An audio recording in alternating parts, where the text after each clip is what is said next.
Evangelho de Jesus Cristo, segundo escreveu Mateus, capítulo 22, versículo 14.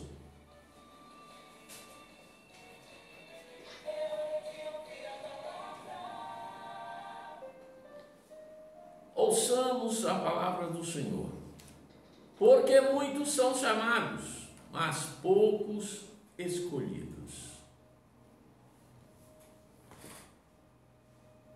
Versículo muito conhecido, muito pregado por muitos, não é mesmo?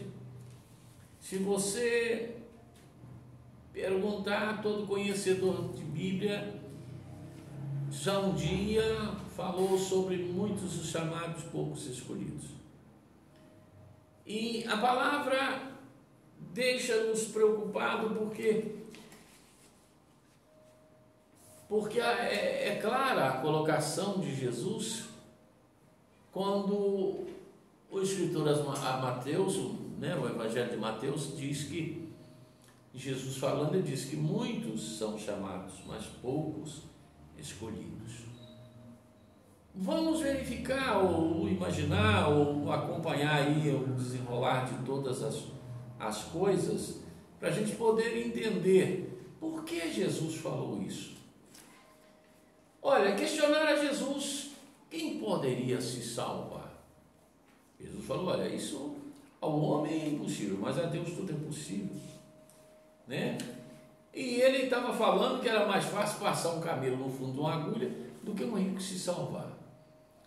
Eu acho que eu já disse aqui o que é um camelo, né? O camelo é aquela corda grossa em que é amarrado uma peça chamada, deixa eu lembrar o nome agora, que segura o barco.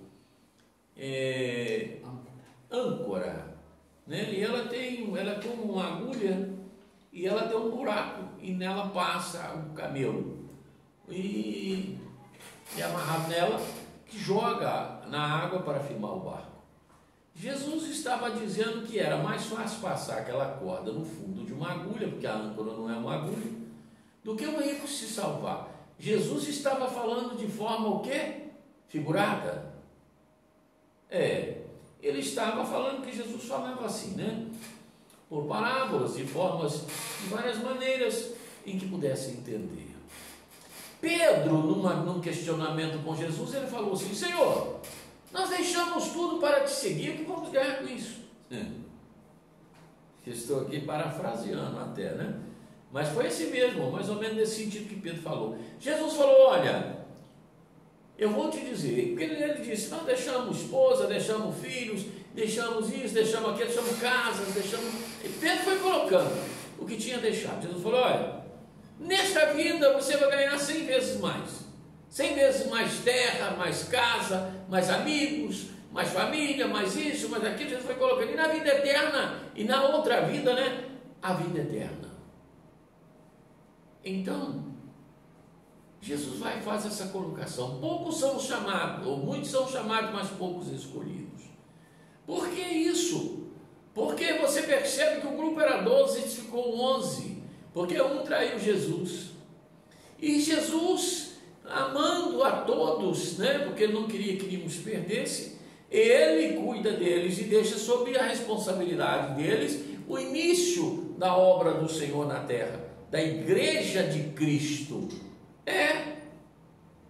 Você sabe como ela chamava? No início era chamada de o caminho, e depois foi chamada de igreja católica apostólica de Cristo. Você vai falar, mas esse pastor é doido. A primeira igreja chamou católica. Você sabe o que quer dizer católico? Católico quer dizer universal. Então era a igreja universal apostólica dos apóstolos de Cristo. De Cristo. Depois eles mudaram. Sabe quando mudou? No ano 400 e pouco, 4 séculos depois, né, eles mudaram para a igreja católica apostólica romana, de Roma. Mas não era de Roma, era de Cristo. Eu estou aqui só fazendo um esclarecimento, não é mesmo? Para você entender o que eu quero falar aqui neste versículo, em rápidas palavras. Então o que acontece é que em 11, depois 12, né, e continuou a caminhada. E no primeiro discurso de Pedro, quase 3.000 almas aceitaram Jesus, e assim foi crescendo a obra, foi crescendo. Muitos ficaram pelo caminho e muitos prosseguiram. Os discípulos foram mortos, todos na tortura, na perseguição, de maneira terrível, mataram a todos, né? Pedro fez um pedido: eu não quero morrer como o meu Jesus, né? Me crucifique de cabeça para baixo, para que eu morra assim. Tiago foi morto à espada. Paulo decepara a sua cabeça fora do corpo e rasgaram o seu corpo, colocaram os pedaços pela cidade para que pudesse servir de exemplo, e assim por diante. Mataram a todos, mataram a todos. Muitos foram jogados na arena para ser devorados pelos leões. Muitos foram queimados em fogueiras, tochas acesas pela cidade, clareando as ruas de Roma, perseguindo os servos do Senhor. Mas eu quero te dizer uma coisa nessa noite: muitos deles morreram assim, mas não negaram a Cristo. Prosseguiram juntos, né, crendo que morreriam, mas veriam o Senhor. Logo depois apedrejaram Estevão, matando Estevão numa perseguição terrível, né? Foi o primeiro mártir cristão. Antes disso, mataram Estevão. E daí começaram a matar e foram matando. Então, muitos ficaram pelo caminho, amedrontados, com medos de serem mortos, de serem perseguidos, ficaram pelo caminho. Sabe por que eu li esse versículo e quero te deixar uma palavra? Está chegando o momento em que os cristãos verdadeiros serão perseguidos sobre a face da terra. E então nós saberemos quem são os escolhidos. Eita Deus! Aí sim, a coisa vai ficar bem esquisita, porque aqueles que não foram, aqueles que só foram chamados, com certeza renderão, se entregarão, aceitarão toda a imposição do inimigo das nossas almas, o anticristo. Mas aqueles que foram escolhidos, né? Aqueles que foram escolhidos vão serem perseguidos e não negarão a Cristo. Eu quero te perguntar nessa noite: em que grupo você está? Dos chamados ou dos escolhidos? Hein? Porque é hora de preparar, porque o momento da grande perseguição está chegando sobre a terra. É isso aí. Você está vendo anúncio aí? Eu li um anúncio hoje que assédio, né? Assédio de quem está pregando a palavra de Deus no Rio de Janeiro já não pode pregar. Se você pregar para alguém, dizendo para ele que ele precisa aceitar Jesus, dizendo que você está assediando ele espiritualmente. E você pode ir preso ou pagar uma multa e ser perseguido. Você sabia que precisa ter agora, olha bem, hein? Precisa ter um documento legítimo para que você possa se locomover da sua cidade para um outro estado, ou talvez para um outro país. Você precisa ter. Você está sendo dominado, controlado, como um dono de fazenda controla os seus bois, não é mesmo?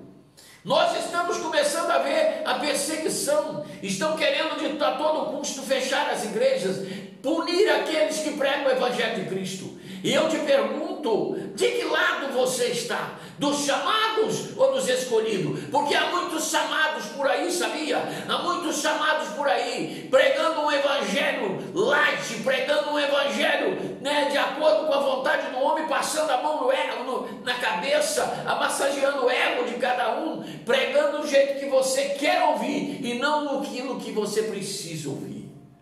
E nessa noite eu quero te dizer, eu não quero estar entre os chamados, eu quero estar entre os escolhidos do Senhor. E eu acredito que você também quer estar entre os escolhidos do Senhor. Então eu te digo, prepare a tua vida. Prepare a tua vida. E a vida do crente é preparada na leitura da palavra, na oração, no jejum, na consagração, na intimidade com Deus. É quando você coloca o joelho no chão. Não precisa abrir a boca, porque só de você colocar o joelho no chão, aquele que te escolheu sabe de tudo que você precisa. Então eu te digo e te pergunto, de que lado você está?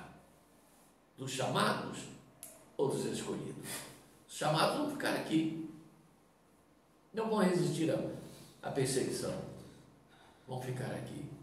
Muitos negarão a Cristo. Hein?